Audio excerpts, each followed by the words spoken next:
Las misiones del Evangelio. Y la palabra del Señor se difundía por toda la región. Hechos 13:49.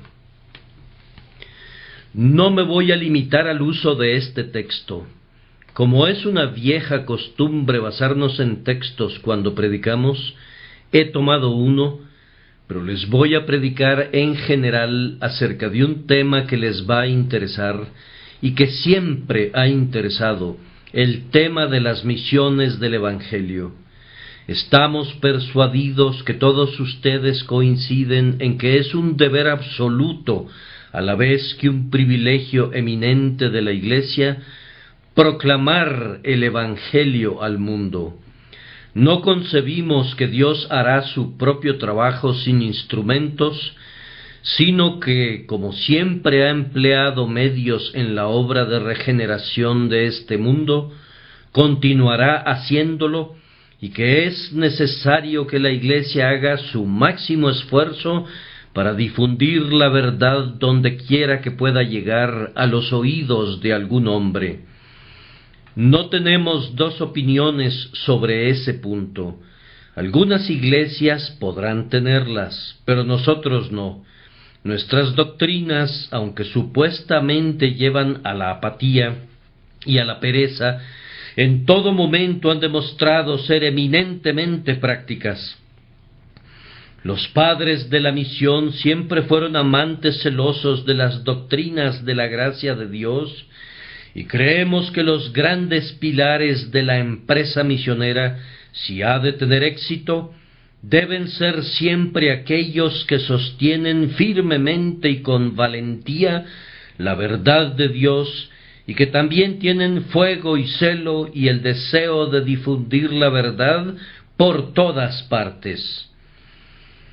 Pero hay un punto en el que tenemos una gran diferencia de opiniones, y se refiere a la razón por la cual hemos tenido tan poco éxito en nuestras labores misioneras. Habrá algunos que dicen que el éxito ha sido proporcional a la agencia y que no podríamos haber tenido más éxito. Yo estoy lejos de compartir esa opinión y no creo que ellos mismos la expresarían de rodillas ante el Dios Todopoderoso. No hemos sido exitosos al grado que podríamos haberlo esperado, ciertamente no al grado que los apóstoles fueron exitosos, ciertamente nada parecido al éxito de Pablo o Pedro, y ni siquiera al de esos hombres eminentes que nos han precedido en los tiempos modernos, que fueron capaces de evangelizar países enteros, volviendo a miles de personas a Dios. Ahora, ¿cuál es la razón de esto? Tal vez podemos volver nuestros ojos a lo alto y pensar que podemos encontrar la razón en la soberanía de Dios, que ha retenido su espíritu y no ha derramado su gracia como en otros tiempos. Estoy preparado a conceder todo lo que los hombres puedan decir sobre ese punto, pues yo creo en la ordenación de todo por el Dios Todopoderoso. Creo en un Dios presente en nuestras derrotas, así como en nuestros éxitos. Un Dios tan presente en el aire inmóvil como en la tempestad veloz. Un Dios de mareas bajas como un Dios de inundaciones. Pero todavía debemos mirar a casa buscando la causa. Cuando Sión se esfuerza, da a luz hijos. Cuando Sión se dedica en serio a su trabajo, Dios acompaña en serio ese trabajo. Cuando Sión ora continuamente, Dios bendice a Sión. Por tanto, no debemos buscar arbitrariamente la causa de nuestro fracaso en la voluntad de Dios, sino que debemos ver también cuál es la diferencia entre nosotros y los hombres de los tiempos apostólicos y qué es lo que hace que nuestro éxito sea tan insignificante en comparación con los tremendos resultados de la predicación de los apóstoles. creo que voy a poder demostrar una o dos razones por las cuales nuestra santa fe no es tan próspera como lo era entonces. En primer lugar, no tenemos hombres apostólicos. En segundo lugar, no se ponen a trabajar en un estilo apostólico. En tercer lugar, no tenemos iglesias apostólicas que los apoyen. Y en cuarto lugar, no tenemos la influencia apostólica del Espíritu Santo en la medida en que la tenían en aquellos tiempos. En primer lugar, tenemos pocos hombres apostólicos en estos tiempos. No diré que no tenemos ninguno. Por aquí y por allá podemos encontrar uno o dos, pero desdichadamente sus nombres nunca se escuchan, no se destacan en el mundo y no son notables predicadores de la verdad de Dios. Tuvimos a un Williams una vez, un verdadero apóstol que iba de una isla a otra isla sin preocuparse por su vida. Pero Williams ya fue llamado para recibir su recompensa. Tuvimos a un Knibb que trabajó para su Señor con devoción seráfica y no le daba pena llamar a algún esclavo oprimido su hermano. Pero Knibb también ha entrado en su reposo. Tenemos uno o dos que todavía permanecen, nombres preciosos que atesoramos. Los amamos fervientemente y nuestras oraciones siempre se elevarán al cielo por ellos. Siempre decimos en nuestras oraciones: Dios bendiga a hombres como Moffat. Dios bendiga a quienes se esfuerzan con sinceridad y laboran con éxito. Pero vuelvan la vista a su alrededor, ¿y dónde podemos encontrar a más hombres iguales a ellos? Todos ellos son hombres buenos, no encontramos falla en ellos. Son mejores que nosotros no somos nada comparados con ellos. Pero a pesar de eso, debemos decir que no son iguales a sus padres. Ellos difieren de los poderosos apóstoles de muchas maneras, cosa que ellos mismos reconocerían con prontitud. No solo estoy hablando de misioneros, sino también de ministros, pues pienso que tenemos mucho que lamentar en relación a la propagación del Evangelio en Inglaterra como en tierras extranjeras, y lamentar la falta de hombres llenos del Espíritu Santo y de fuego. En primer lugar, no tenemos hombres con celo apostólico. Convertido de una manera muy singular por una intervención directa del cielo, Pablo, a partir de ese momento, se convirtió en un hombre entregado. Siempre se había esforzado, tanto en su pecado como en sus persecuciones. Pero después que escuchó esa voz del cielo: Saulo, Saulo, ¿por qué me persigues?, y recibió el poderoso oficio de un apóstol, habiendo sido enviado como un vaso elegido a los gentiles, escasamente pueden concebir cuán profunda y asombrosa entrega manifestó. Ya fuera que comiera o bebiera o cualquier cosa que hiciera, todo lo hacía para la gloria de su Dios. Nunca desperdició ni una hora. Él empleaba su tiempo ya sea atendiendo a sus propias necesidades con sus manos, o levantando esas mismas manos en la sinagoga, o en la colina de Marte, o en cualquier parte donde pudiera atraer la atención de la multitud. Su celo era tal y tan ardiente que no podía, como nosotros desafortunadamente lo hacemos, limitarse a una pequeña esfera. Pablo predicaba la palabra en todas partes. No fue suficiente para Pablo que se le destinara como apóstol de Pisidia, sino que tenía que ir también a Panfilia. No fue suficiente para él ser el gran predicador de Panfilia y de Pisidia, sino que tenía que ir a Atalia, y cuando hubo predicado en toda Asia, tenía que abordar un barco con destino a Grecia y predicar allí también.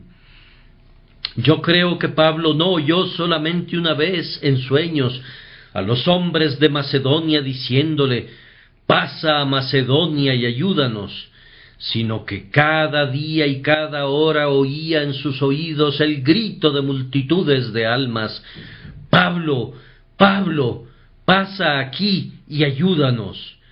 Pablo no podía dejar de predicar: «Ay de mí si no anuncio el Evangelio, pero lejos esté de mí el gloriarme, sino en la cruz de nuestro Señor Jesucristo».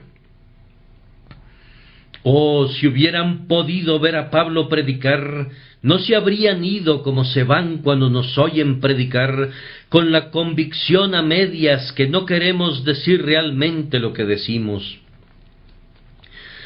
Sus ojos predicaban un sermón sin necesidad de usar los labios, y sus labios lo predicaban no de una manera fría y sin vida, sino que cada palabra caía con un poder sobrecogedor en los corazones de sus oyentes. Predicaba con poder, porque se había entregado plenamente.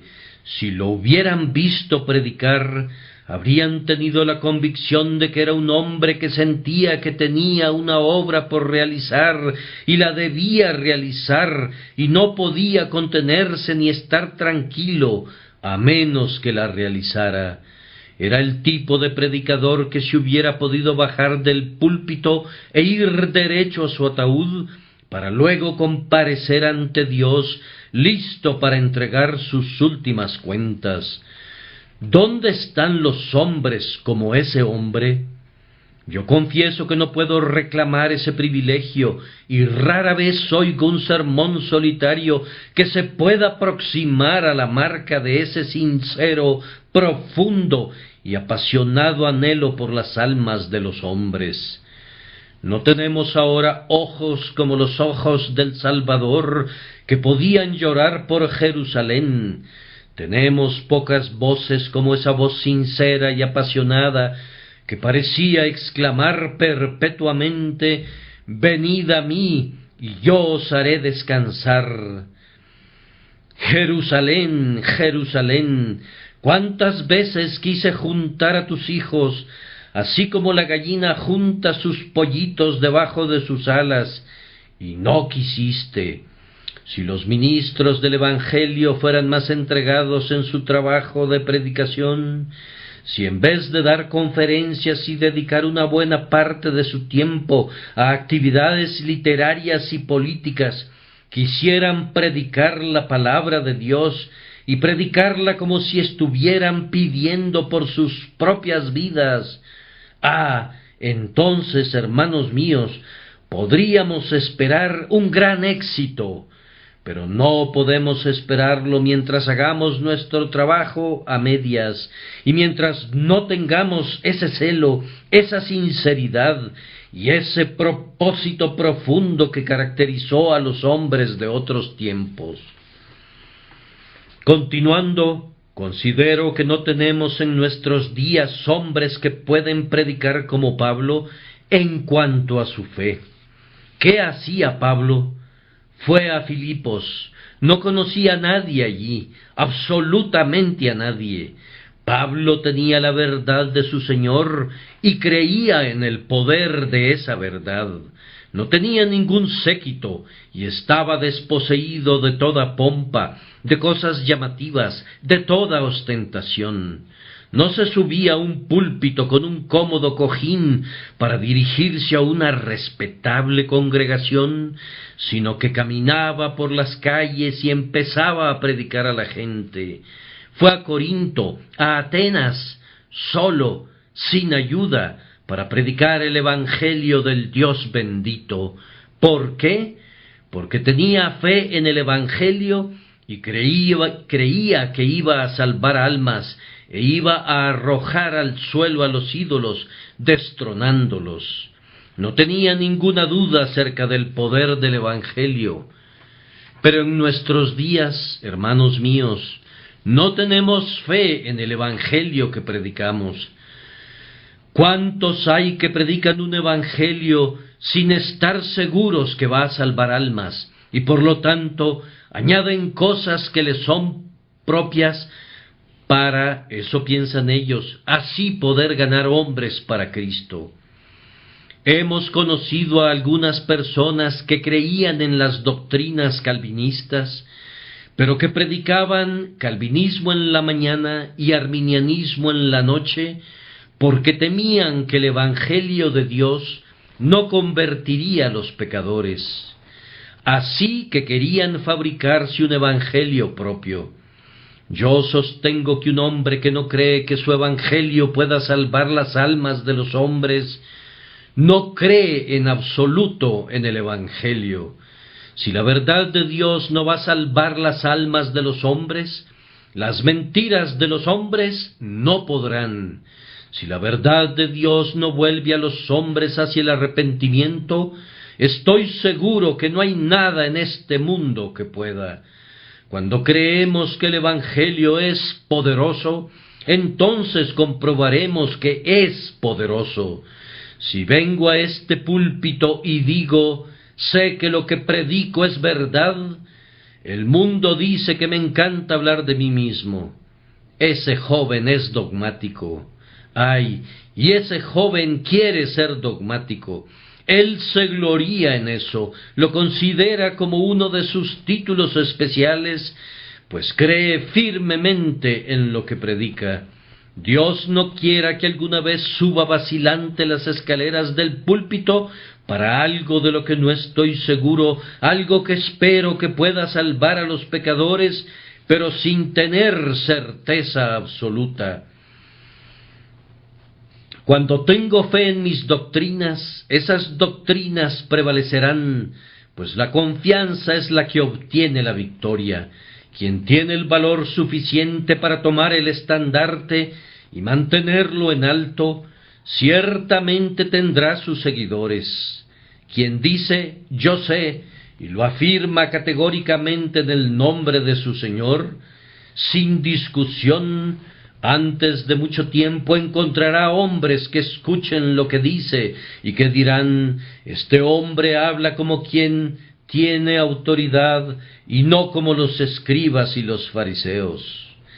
Esa es una razón que explica por qué no tenemos éxito, no tenemos fe en el evangelio. Enviamos hombres educados a la India para confundir a los brahmanes cultos. Tonterías. Dejen que los brahmanes digan lo que quieran. ¿Acaso nos interesa disputar con ellos? Oh, pero son tan intelectuales y tan brillantes. ¿Qué nos importa eso? No debemos buscar ser brillantes para encontrarnos con ellos. Dejen que los hombres del mundo combatan sus errores metafísicos. Nosotros tenemos que decir simplemente, esta es la verdad. Quien la crea será salvo, y quien la niegue será condenado. No tenemos ningún derecho de rebajar el terreno elevado del testimonio divino que tiene autoridad. Y mientras no mantengamos ese nivel y salgamos, como debe ser, ceñidos con el cinturón de la divinidad, predicando no lo que puede ser verdad, sino afirmando lo que Dios ha revelado con toda certeza, no obtendremos éxito. Necesitamos una fe más profunda en nuestro evangelio. Necesitamos estar muy seguros de lo que predicamos. Hermanos, considero que no tenemos la fe de nuestros padres. Yo mismo me siento como un simple principiante en materia de fe. Algunas veces pensé que podría creer en cualquier cosa, pero ahora, tan pronto se me presenta una simple dificultad, me vuelvo tímido y me da miedo. Cuando predico con cierta incredulidad en mi corazón, es cuando predico sin éxito. Pero cuando predico con fe, pudiendo decir, sé que mi Dios ha dicho que en esa misma hora me dará lo que debo predicar, y sin importarme la estima de los hombres, predico lo que creo que es cierto, entonces es cuando Dios reconoce la fe y la corona con su propia corona. Nuevamente, no nos negamos a nosotros mismos lo suficiente, y esa es una razón por la cual no prosperamos. Lejos esté de mí decir algo en contra de la abnegación de esos valiosos hermanos que han abandonado su país y han atravesado el tormentoso océano para predicar la palabra. Los consideramos hombres que deben recibir honor. Pero sin embargo, pregunto, ¿dónde está la abnegación de los apóstoles en nuestros días? Pienso que una de las desgracias más grandes que han caído sobre la Iglesia en estos días fue esa última misión a Irlanda. Unos hombres fueron a Irlanda, pero como hombres de gran valor, valientes hombres intrépidos, regresaron. Y eso es todo lo que podemos decir sobre ese asunto. ¿Por qué no vuelven otra vez? Porque dicen que los irlandeses los desaprobaron pública y ruidosamente. Pues bien, ¿se pueden imaginar a Pablo que saca un microscopio de su bolsillo y mira a través de ese microscopio al hombrecillo que le dice: no pienso ir allá a predicar porque los irlandeses me abuchearon? ¿Cómo? Responde Pablo, ¿este hombre es un predicador? Ciertamente, qué pequeña edición de ministro es. Oh, pero nos lanzaron piedras. No tienes idea de qué mal nos trataron. Díganle eso al apóstol Pablo. Estoy seguro que les daría vergüenza hacer eso. Oh, pero en algunos lugares la policía intervino y nos amenazó porque íbamos a generar un alboroto popular. ¿Qué habría respondido Pablo a eso? Intervención de la policía. No sabía que teníamos algún derecho de preocuparnos por los gobiernos. Nuestra misión es predicar la palabra, y si nos encarcelan, allí nos quedaremos. No hay ningún problema finalmente. Oh, pero pudieron haber matado a algunos de nosotros. Eso es justamente. ¿Dónde está ese celo que tenía todo por basura a fin de ganar a Cristo?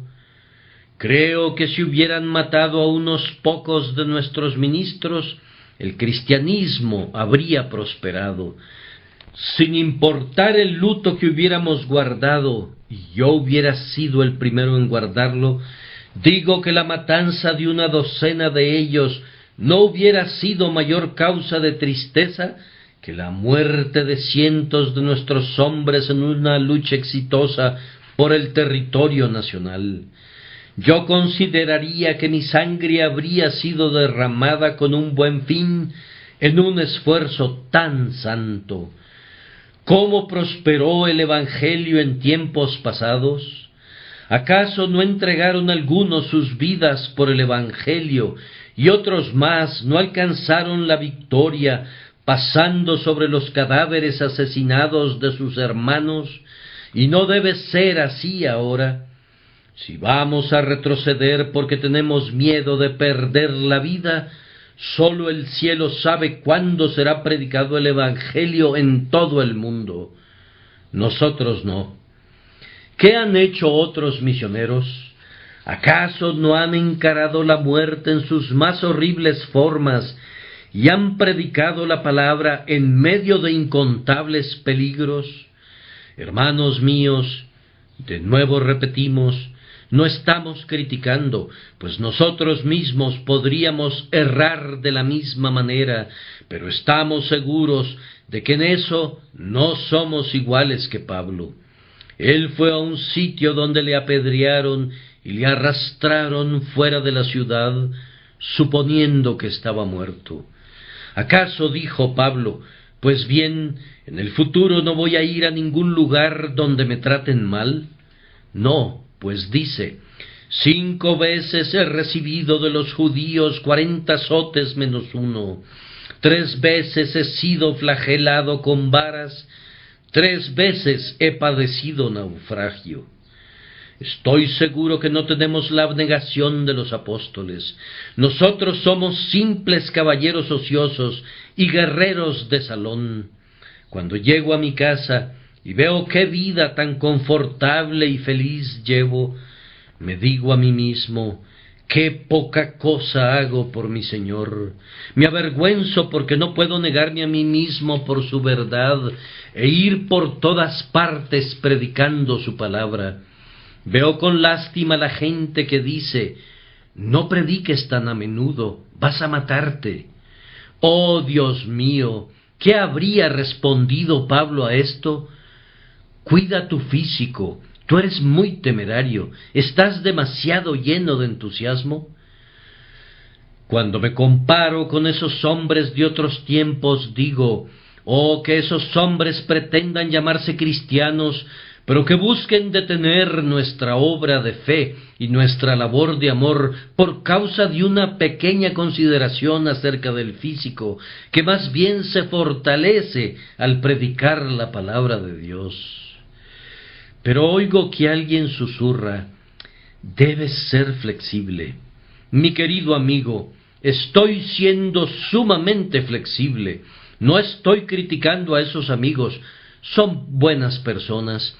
Somos honorables personas todos, pero sólo diré que en comparación a Pablo somos menos que nada y vanidad, pequeñas criaturas enanas e insignificantes que difícilmente pueden verse junto a esos hombres gigantes de otros tiempos.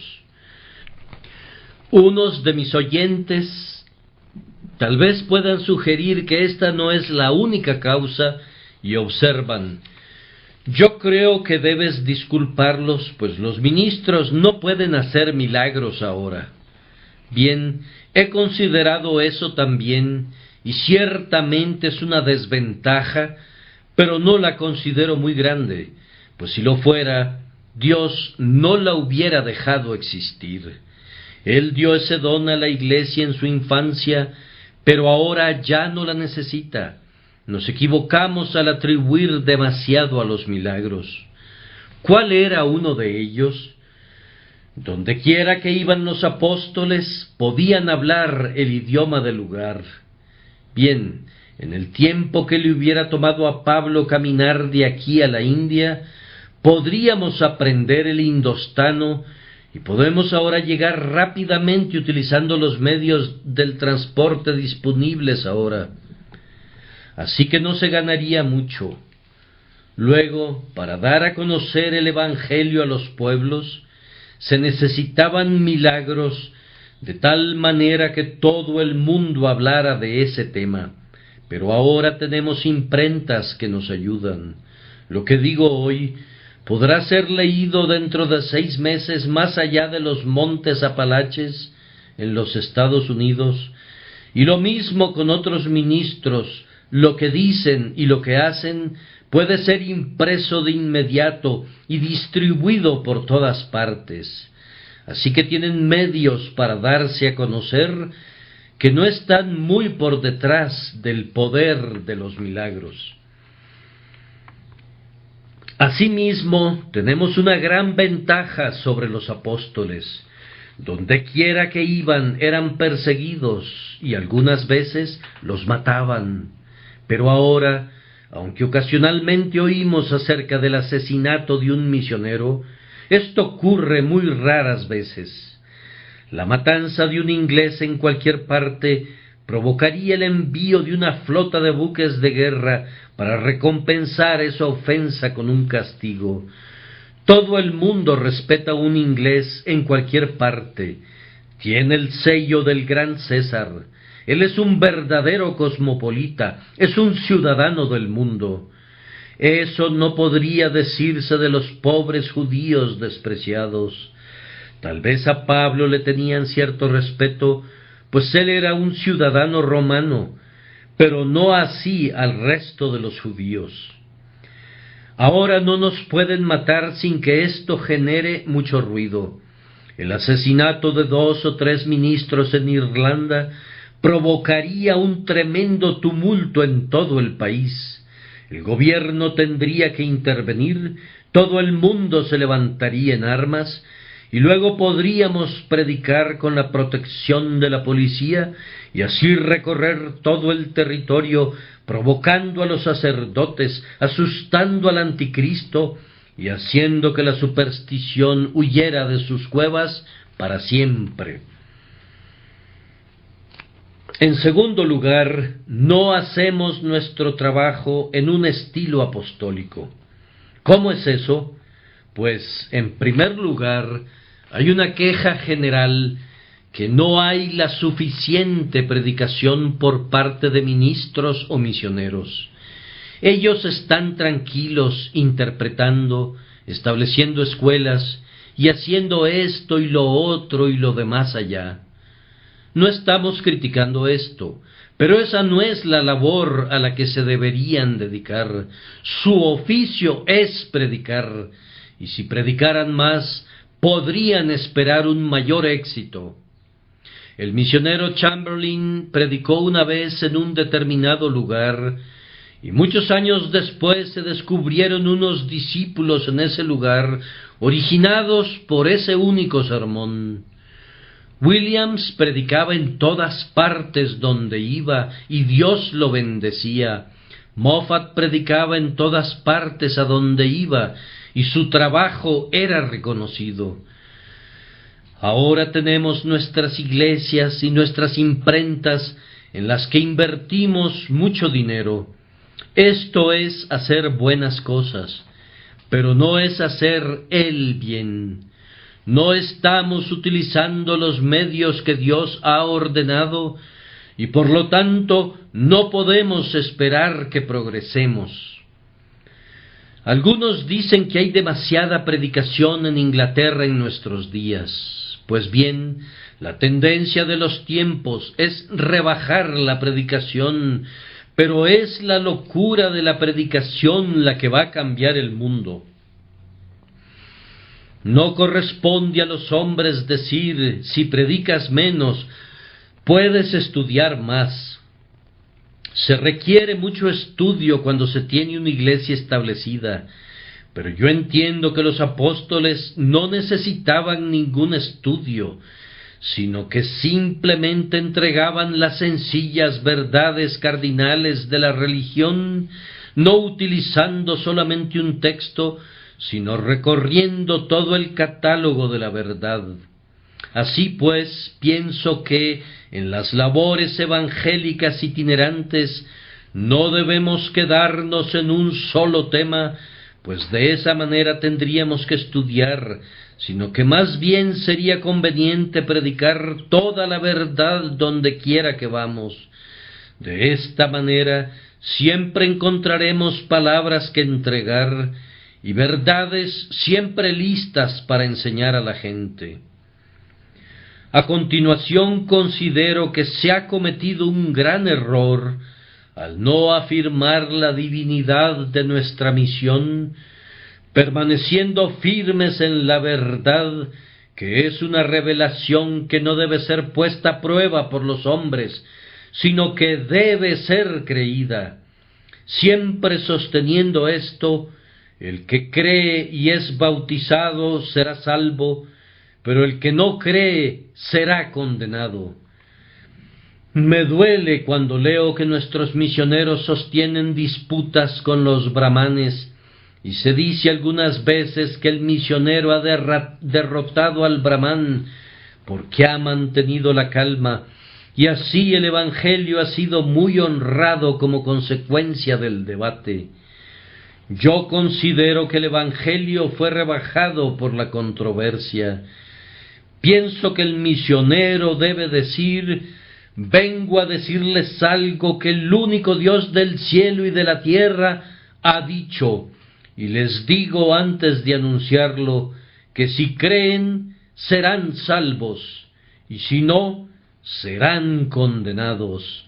Vengo a decirles que Jesucristo, el Hijo de Dios, se encarnó para morir por el pobre hombre indigno, que por su mediación y muerte y sufrimiento el pueblo de Dios puede ser liberado. Ahora, si quieren escucharme, van a oír la palabra de Dios. Si no quieren, sacudo el polvo de mis pies en contra de ustedes y me voy a otro lado. Miren a la historia de cada impostura. Esa historia muestra que la pretensión de autoridad asegura un grado de progreso. ¿Cómo fue que Mahoma llegó a tener una religión tan poderosa en su tiempo? Él estaba completamente solo y fue a la plaza y dijo: «He recibido una revelación del cielo». Era una mentira, pero pudo convencer a unos hombres para que le creyeran. Dijo: «Tengo una revelación del cielo». La gente le miró a la cara, vieron que parecía sincero, que creía lo que decía, y unas 5 o 6 personas se le unieron. ¿Pudo probar lo que decía? No. Dijo: «Deben creer lo que digo, o no habrá un paraíso para ustedes». Hay un poder en ese tipo de cosas, y dondequiera que iba su afirmación era creída, no sobre la base de un razonamiento, sino a causa de su autoridad, que él declaraba que le venía de Alá. Y al cabo de un siglo de haber proclamado su mentira, 1000 sables habían brillado fuera de sus fundas, y su palabra había sido proclamada a través de África, Turquía, Asia y aún en España. El hombre reclamaba autoridad, él reclamaba divinidad, por lo tanto tenía poder. Tomen por otro lado el crecimiento de los mormones. ¿Cuál ha sido su fuerza? Sencillamente esta: la aseveración de su poder venido del cielo. Se hace esa afirmación y la gente la cree, y ahora tienen misioneros en casi todos los países de la tierra habitable, y el libro del Mormón es traducido a muchas lenguas. Aunque no podrá haber nunca un engaño más transparente y una falsificación menos hábil y más mentiras detectables sobre la propia superficie, sin embargo, esta simple pretensión de poder fue el vehículo para acarrear el poder. Ahora bien, hermanos míos, nosotros tenemos poder. Nosotros somos los ministros de Dios. Nosotros predicamos la verdad de Dios. El gran juez del cielo y de la tierra nos ha dicho la verdad, y no nos corresponde a nosotros discutir con gusanos de la tierra. ¿Por qué debemos temblar y temerles? Estemos firmes y digamos: nosotros somos los siervos del Dios viviente, les decimos lo que Dios nos ha dicho, y les advertimos que si rechazan nuestro testimonio, en el día del juicio el castigo para Tiro y Sidón será más tolerable que para ustedes. Si la gente rechaza eso, nosotros habremos hecho nuestro trabajo. No es nuestro trabajo hacer que los hombres crean. Nuestro trabajo es testificar de Cristo en todas partes, predicar y proclamar el Evangelio a todos los hombres. Pero hay un pasaje en la Biblia que parece militar en contra de lo que he dicho, si la traducción común es correcta, el pasaje que dice que Pablo tomó a los discípulos aparte, discutiendo cada día en la escuela de Tirano. Pero esto se puede traducir mejor como dialogando cada día en la escuela de Tirano. Albert Barnes dice que discutiendo no es una traducción adecuada, pues la palabra griega no tiene ese significado. Jesús, cuando predicaba, dialogaba. Cuando un hombre se le acercó y le dijo: «Maestro, ¿qué cosa buena haré para tener la vida eterna?», Él dialogó con el hombre. Cuando otro le dijo: Maestro, dile a mi hermano que reparta conmigo la herencia, Cristo no discutió con él, sino que dialogó. Su estilo usual era hablar a la gente, y sólo muy raras veces discutió con los hombres. Podríamos renunciar a todos los libros que han sido escritos en defensa del cristianismo si quisiéramos predicar sólo a Cristo, si en lugar de defender los puestos de avanzada dijéramos: Dios se encargará de ellos, y lleváramos a cabo una incursión en contra del enemigo. Entonces, por el Santo Espíritu de Dios, llevaríamos todo delante de nosotros. Oh Iglesia de Dios, debes creer que eres invencible, pero si te quedas paralizada, temblando y llena de temor, entonces estás arruinada. Alza tu cabeza y di: yo soy la hija de Dios, yo soy la novia de Cristo. No te detengas a demostrarlo, sino afírmalo. Marcha en medio de la tierra, y reyes y príncipes se inclinarán ante ti, porque habrás retomado tu antigua fuerza y habrás asumido tu antigua gloria. Tengo que hacer una observación más en relación al estilo de nuestro trabajo. Me temo que no participamos lo suficiente del método divino de cubrir vastos territorios. Pablo era un gran errante. Él predicaba en un lugar y 12 personas se convertían allí. Establecía una iglesia de inmediato, no se detenía hasta tener 500, sino que cuando tenía 12 se iba a otro lugar. Una santa mujer lo recibe. Ella tiene un hijo y una hija. Ellos son salvos y bautizados. Allí hay otra iglesia. Luego continúa: donde quiera que va, la gente cree y es bautizada. Donde quiera que encuentra una familia que cree, él o su acompañante bautiza a toda la casa, y continúa su camino, siempre formando iglesias y nombrando ancianos a cargo de ellas. En estos días vamos y nos establecemos en un lugar, hacemos una base allí y trabajamos gradualmente alrededor de ella y pensamos que esa es la manera de tener éxito. No, saquea todo un continente, intenta grandes cosas y grandes cosas serán hechas. Pero dicen que si simplemente pasas por un lugar, esto será olvidado como son olvidadas las tormentas del verano, que mojan todo, pero que no satisfacen a nadie. Sí, pero tú no sabes cuántos elegidos de Dios puede haber por allí. No debes quedarte en un solo lugar, continúa tu camino. Los elegidos de Dios están en todas partes. Yo les digo que si no pudiera recorrer este país, Inglaterra, no podría soportar predicar. Si predicara aquí todo el tiempo, muchos de ustedes se endurecerían al escuchar el Evangelio. Me gusta ir aquí, allí y a todas partes. Mi ambición mayor es esta, que pueda ir a todo el país y a la vez mantener mi cuartel general en un solo lugar. Creo firmemente que cubrir vastos territorios es un gran plan de Dios. Debemos tener ministros y pastores fijos, pero quienes son como los apóstoles deben ir más lejos de lo que lo hacen. Pero yo tengo una tercera cosa que decir que va a dar en el blanco en cuanto a muchos de nosotros. Esto es, que no tenemos iglesias apostólicas. Oh, si hubieran podido ver una iglesia apostólica, qué cosa tan diferente parecería en relación a cualquiera de nuestras iglesias.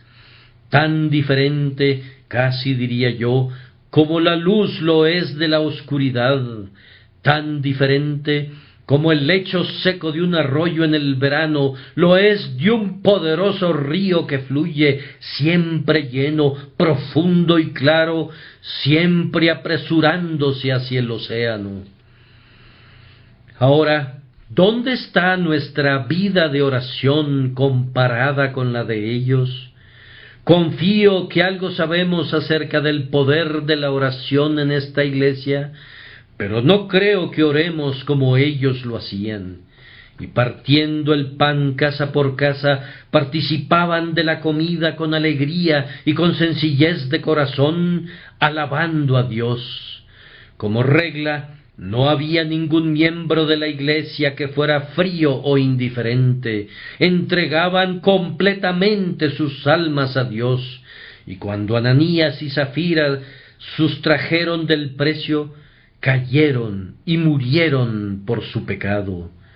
Oh, si nosotros oráramos con la sinceridad que ellos lo hacían, tendríamos un éxito parecido. Cualquier medida de éxito que pudiéramos haber tenido aquí se ha debido enteramente a las oraciones de ustedes bajo la soberanía de Dios, y en todos los lugares donde he estado he manifestado con orgullo que mi gente es gente de oración. Si otros ministros también tuvieran personas de oración, si la iglesia orara por los misioneros con el mismo número de oraciones y siendo las condiciones las mismas, Dios las bendecirá y habrá más prosperidad que nunca. No tenemos la costumbre apostólica de la liberalidad. En los días de los apóstoles ellos daban todos sus bienes. No se les requería que lo hicieran en aquel tiempo, y no se requiere ahora. A nadie se le ocurre solicitar tal cosa. Sin embargo, nos hemos ido hasta el otro extremo, y muchos no dan absolutamente nada. Hay hombres que poseen fortunas, y sin embargo se preocupan tanto por sus familias, aunque sus familias tienen todo, que dan lo mismo que la joven sirvienta que se sienta a su lado. Hay un dicho común que los miembros de las iglesias cristianas no dan en proporción a su riqueza. Damos por cortesía y porque es respetable.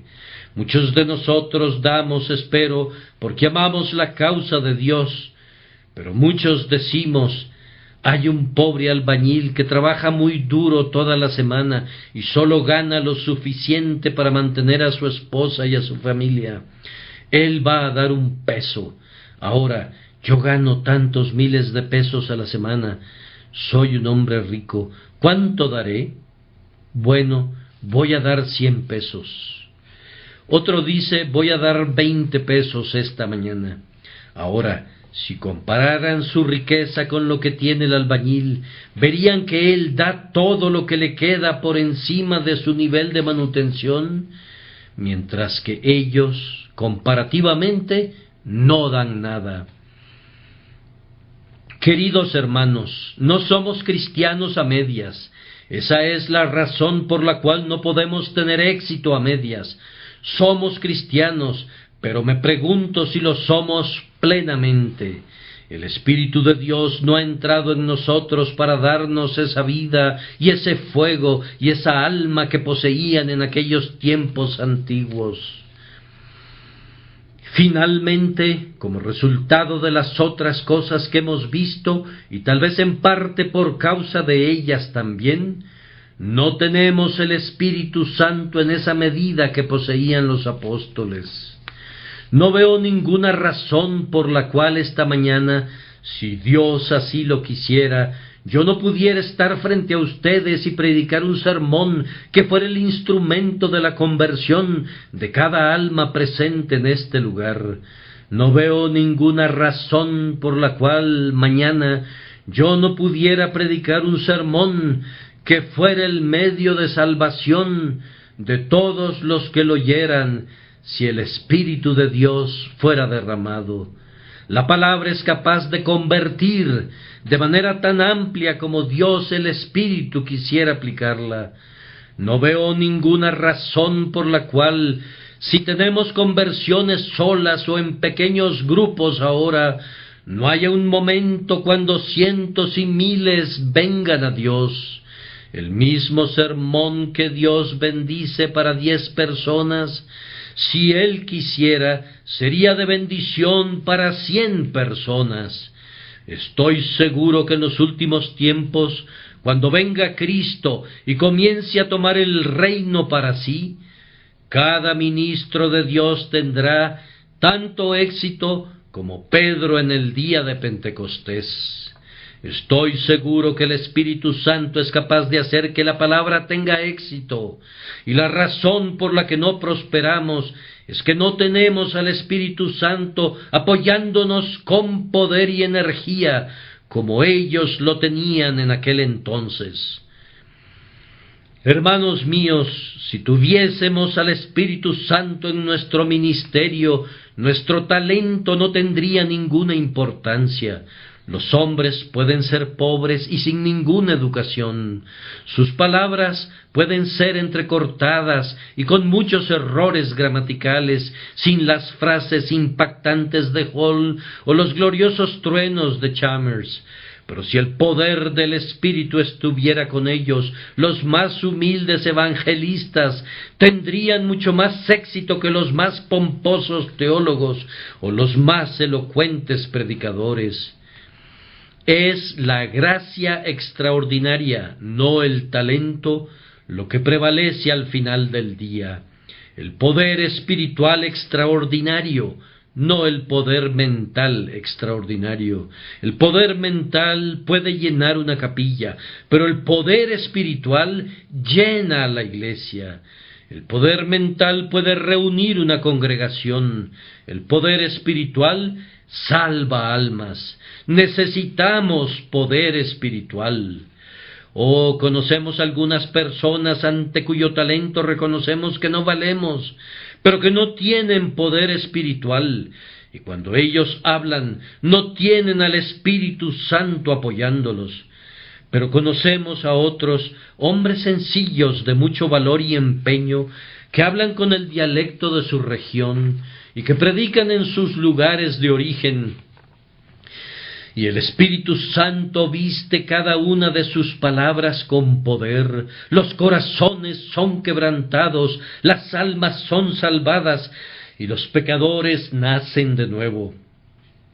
Espíritu del Dios viviente, te necesitamos. Tú eres la vida, el alma, tú eres la fuente del éxito de tu pueblo. Sin ti no pueden hacer nada, contigo pueden hacerlo todo.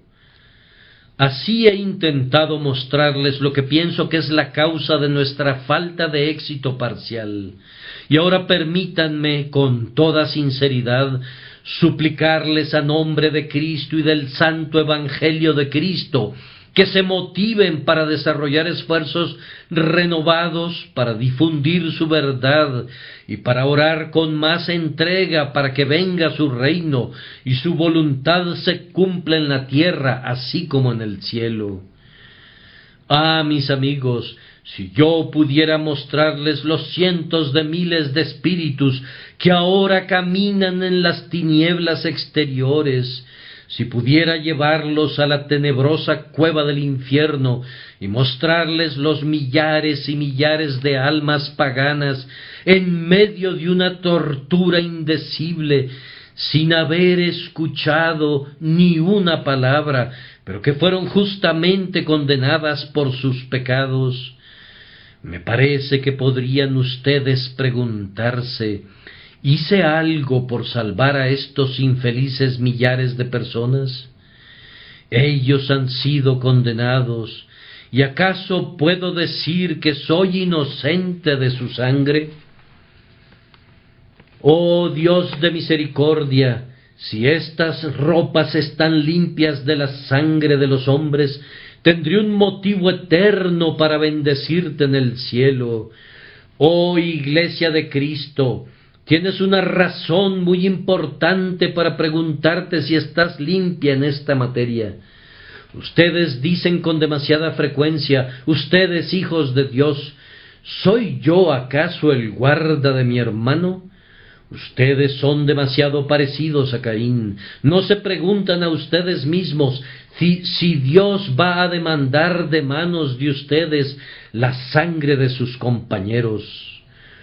Oh, hay una verdad que dice: si el centinela no les advierte, ellos morirán, pero yo demandaré su sangre de manos del centinela. Ah, muchos más de nosotros deberíamos estar predicando a los paganos, y sin embargo, tal vez somos indolentes y estamos haciendo muy poco o nada. Muchos de ustedes, sí, todos ustedes, deberían estar haciendo mucho más de lo que están haciendo ahora a favor de los propósitos evangélicos y para la divulgación del Evangelio de Cristo. Oh, háganse esta pregunta en sus corazones: ¿podría decir a un espíritu condenado, si me lo encuentro en el infierno: pecador, hice todo lo que podía hacer por ti? Me temo que algunos tendrán que decir: no lo hice. Es cierto que pude haber hecho mucho más, pude haber laborado más, aunque no hubiera tenido éxito, pero no lo hice.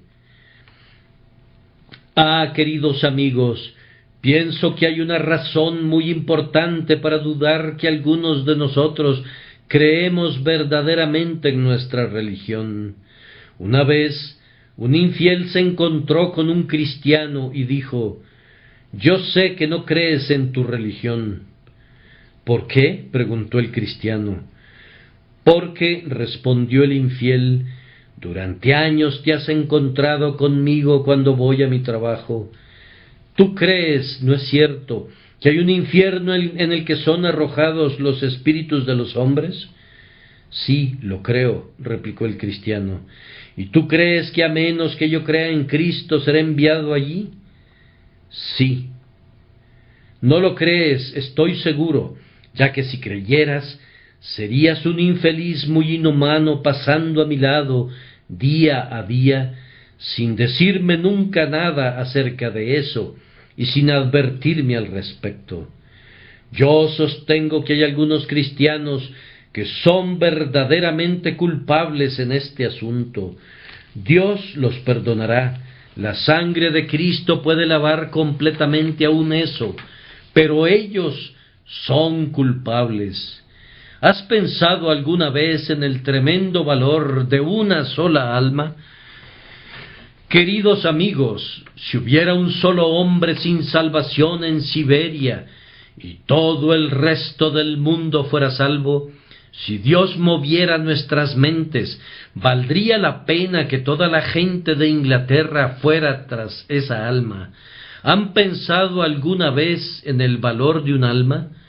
Ah, ustedes no han escuchado los aullidos o los gritos del infierno, no han oído los poderosos himnos y hosanas de las almas glorificadas, no tienen una noción de lo que es la eternidad, pues de lo contrario, conocerían el valor de un alma. Ustedes que han sido quebrantados por la convicción de pecado, humillados por el Espíritu, y llevados a clamar por misericordia por medio del Jesús del pacto, ustedes saben algo del valor de un alma, pero muchos de mis oyentes no lo saben. Podríamos predicar descuidadamente, podríamos orar fríamente, si supiéramos cuán preciosa es la cosa que nos concierne. No, estaríamos doblemente entregados a nuestra tarea para que Dios quisiera salvar a los pecadores. Estoy seguro que el estado de cosas presente no puede continuar por mucho tiempo. No estamos haciendo casi nada. El cristianismo está en un bache. La gente piensa que nunca será mejor, que es claramente imposible hacer maravillas en estos días. ¿Acaso estamos en una condición peor que las naciones católicas lo estaban cuando un hombre, un Lutero, predicó? Entonces Dios puede encontrar a un Lutero ahora. No estamos en un peor estado que cuando Whitefield comenzó a predicar, y todavía Dios puede encontrar a sus Whitefields ahora. Es un engaño suponer que no podemos tener el éxito que ellos tuvieron. Lo tendremos con la ayuda de Dios. Veremos cosas mayores que estas con la ayuda de Dios por su Espíritu. En todo caso, no dejaremos que la Iglesia de Dios descanse si no la vemos prosperar, sino que presentaremos nuestra protesta sincera y de todo corazón en contra de la frialdad y el letargo de los tiempos, mientras nuestra lengua se mueva en nuestras bocas. Protestaremos contra el relajamiento y la falsa doctrina que prosperan en todas las iglesias, y entonces esa feliz doble reforma, una reforma de doctrina y del espíritu, se dará entre nosotros. Dios sabe que entonces diremos: ¿quiénes son estos que vuelan como nubes y como palomas hacia sus palomares? Y muy pronto se escuchará el aviso de la venida de Cristo. Él mismo descenderá de los cielos, y escucharemos que se dice y que se canta: ¡Aleluya! ¡Aleluya! ¡Aleluya! Porque reina el Señor nuestro Dios Todopoderoso.